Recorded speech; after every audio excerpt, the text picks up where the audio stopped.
Baby from Adom TV, Badwam Jumadie, so yada asepa wo afe no waso afidie no news no ya wiem kranshan samon so ya de abro ya de nyoma fefem de do so no de bonkrata na abeka yensa no wadaroma ya de somo se be ya wupie ubehunu nia ekoso na afe ya nso yensa ba ko mienu ya de afem enyame nko na migina ha na mafade de se de wo awunimu no savida bonre kente one wadaroma ene wo address me fefe sa no nti be straw ni opese wo ye bia wo pese wo look traditional no one bonre kente savida bonre kente one ni din sa wo so ko Instagram one more ho Facebook nso one more ho ofre one more o ba be dress o kama say your wedding traditional one no say your birthday na person look like this and more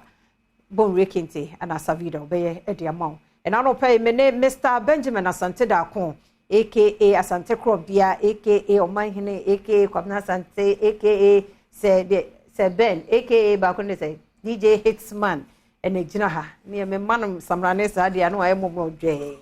anopa me mu ache my juice e bia e boko de ai yan kwala be me nyuma yetu ana e fi danase hold on fanko jimejo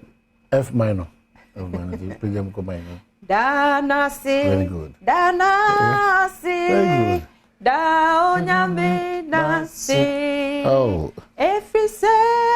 so we fi ti nyum na tudi achi oh ya nanase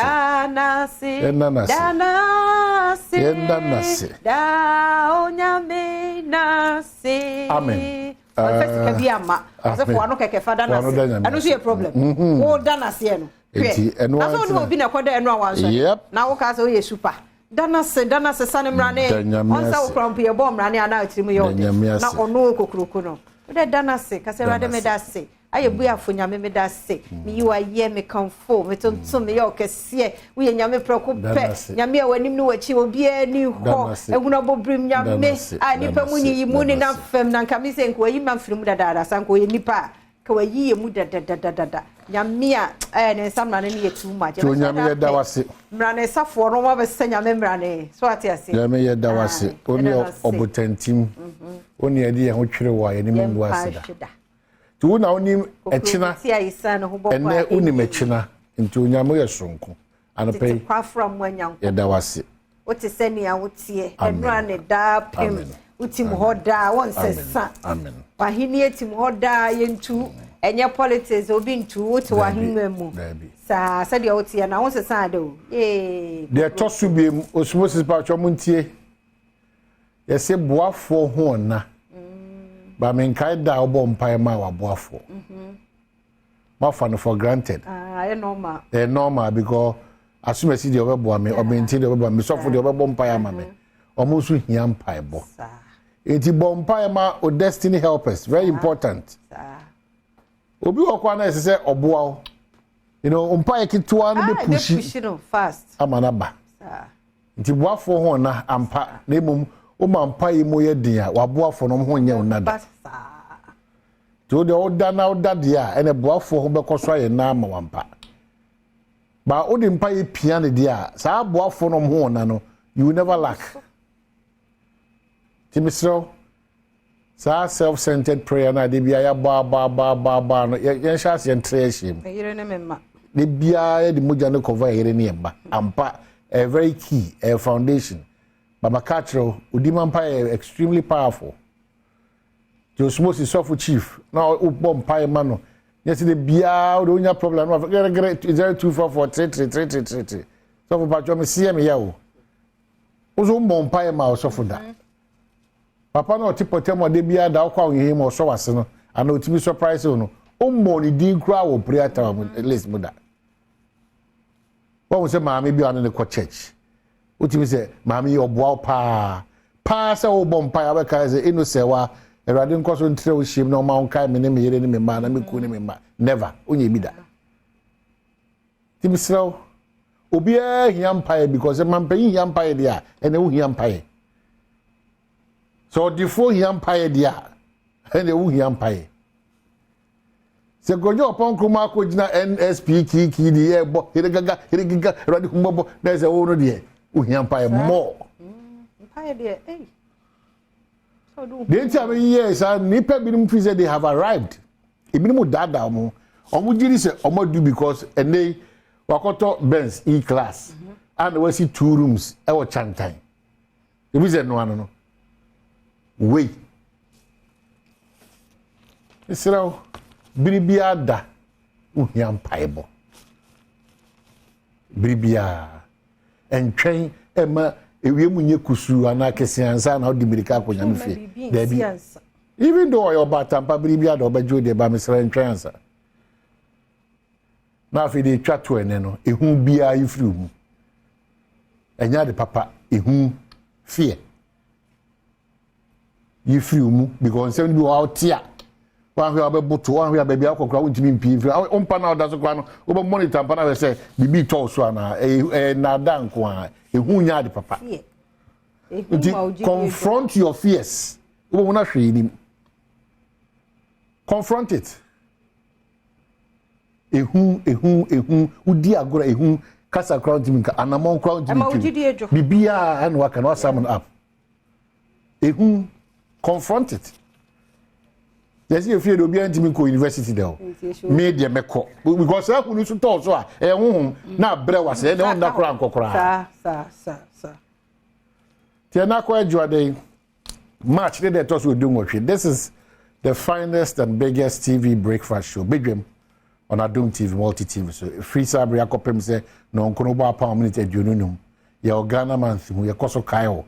say you see the next month April mo 1st of April nankasa apart from say mama chimi who can birthday no that sonko multimedia Adom TV brands no on say full party sonko and ye dey bro and a see Ghana man to so pepe say ya crown so say ejine kire say yes ya bo hu deru no chobas ahodo ne restaurants ahodo a omo be kan si ani aye Ghana nnuane ahodo eto mankan eto be fade and I said dem say aduane na kan wo de pacho de ade ani tie nya say oman be ye rere nkwan eni fuo eni akokọ enti nya no ebi ade he na ya na open ba ko na de brem na ye de he ani a confirm sa ebi o ninka ayi ka be still no de ayi de o say aye kwa wo o mo da pa de ya me mo bi ehu se enya keke oni mo aduane ye o ma me ka be still bi na fine me ko so your points ena ne nkata kwan ena o sa ye anwamo a wo de beef awuram kakra ne makonu busia ne sa di o mind o be say wo be so ana me break ya ma but me amani da ho enti no nyame ya domo afofo party eye Easter Monday o manya nka say sini table ya wo no ye me na me ba be di bo bia de me ka hwe eye rerem kwan e ma kra rerem kwan ye ma dodo na enye eni ha ebi mu ya mamuhye ba o mind de me ka kire ba me ka no yesa wo de wasanka kese ne bagire e cute one bi wa fa homboko na ko afa homboko ni akokọ akokọ no so ya me pene kon no wo za ne kon no e ye boneless ti me we mene aha ti anu bi gumu sana ti me do fo bra na mo sa wo ye choba operator ana asa restaurant bi na so pese bo wo sesen wa ha ye na ntwe kakra no mo de no beto so no wa hwe betwitwamu ne ye de amo bi ya se be ye beso ye so de wo hia no wasanka fo wasanka no bra na nyame ya adoma ye nimu ha ya kokomlemle Joy FM nimu ha ya Adom FM Adom TV ya park yi so wa ha ya ne ya didi kama nyame ya bi wa ye bi enti wo se ye de aduane die eka ye ho ebomu nti metwen ya emre kwa nimu no ye de number no so ebeto ho e bi afi na so person o join ye na ye de number no ebeto ho sebe ya nso betumi a join nti kwaku be se kwaku kwabna maka we ye bi no mama mfa nkwanhia ya esi Friday no anumre yesa na homa chamber Saturday entudwa yesre ahyenkafo yesrem de bia kwabna ya meka se nkwanhie esie ne enye obia na kaka ase no bubomu enye obia na pagya ka bi to ne twene nwura mu eye me ne umienu yenya abotre wrongful overtaking shenipa asata no akwada da bedu be 21 na 22 20 re di at once hoda omunyina to na no nse do ehwa akwabna kwahwe pictures no arawo na mobubu ya sabasa sprinter buses mienu ba ku firi Kumasi ba ku firi Nkran de boni yese ba bi de breku wo kuma so kwan no so 20 na okay 20 ehwa kwabena ba ko so ko free mo em say Saturday no e wo hospital ba ko Adom ko adai mi senior ba ko krampo nso ka senior bedi tese ya brant fe kamare me kwaba adai na mo nto mo bo adai ahyenkafo ada na mo yesa 21 kill no edeo anajo and the way akwabena ka na ye no ho nyame kra no mo mapra no kwabena nya easy oh jesus wo mo apra no enya easy yesremo we enya ban mampani akufo do ntime nya hwe eya me ne umienu yesi ye kwan ne nye ekwan nye mpo na ekuye ye ne ye nsu ekuye ti se ne ye nya dai krofo de hye ma papa bi a mo de dada fom ememma kantinka bi a mo de dada fom medafo sento wo a ye kan isase ye tuatua waso ba wo dofo bi a wono ne kɔ eba busua ne bidi na abetie nkwanhia nti ye hwe ne nkwana so a emo ya yesremo adrobafo yesremo papa mumye nya botre e wo ye kwan ne so na awrade de bi o hye yenso ode ye bekọ ode ye beba kase no asese wo kwan no so no mumma reflectors no enya adwuma reflector bi ansi ho eno so ye problem baako yesremo wate yesremo aye too much adai ena wo se nipa wo nkwanhie mu o yase pre mu odin ye ni atutu ye nsa atwitwa ye momma so ye nim nyina di form basa yesremo ye kununom ye wofanom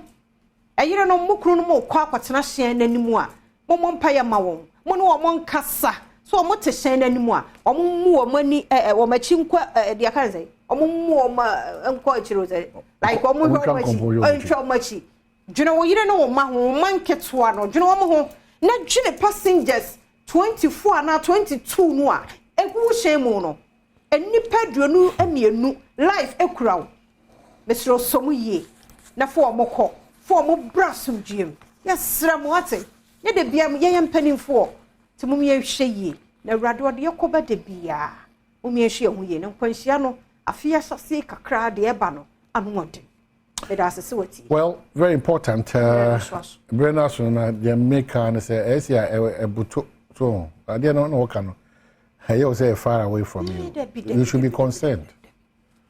You should be very concerned. If you any hobby. But whichever no is still a brand new day. It's a positive day. Emu ahoden emu nyoma pa no pick it up. Na so nyame se musuni assign the oman paro. Eda se nti ye koya gudu mu nsam no ebeba na health tips no so ewo ho hearing loss eno so ehun komo na otwi mu nyina ya de bro sister Sandy bi eye guy neno china na so papa ne so obesesem de amount se de fiada no oye no wi a komo bi ho asemi ka wo ho na mpensem mu ato aso de amount ma fide no nkoso a na ha ye domododo ya mi hira mo ye kwaba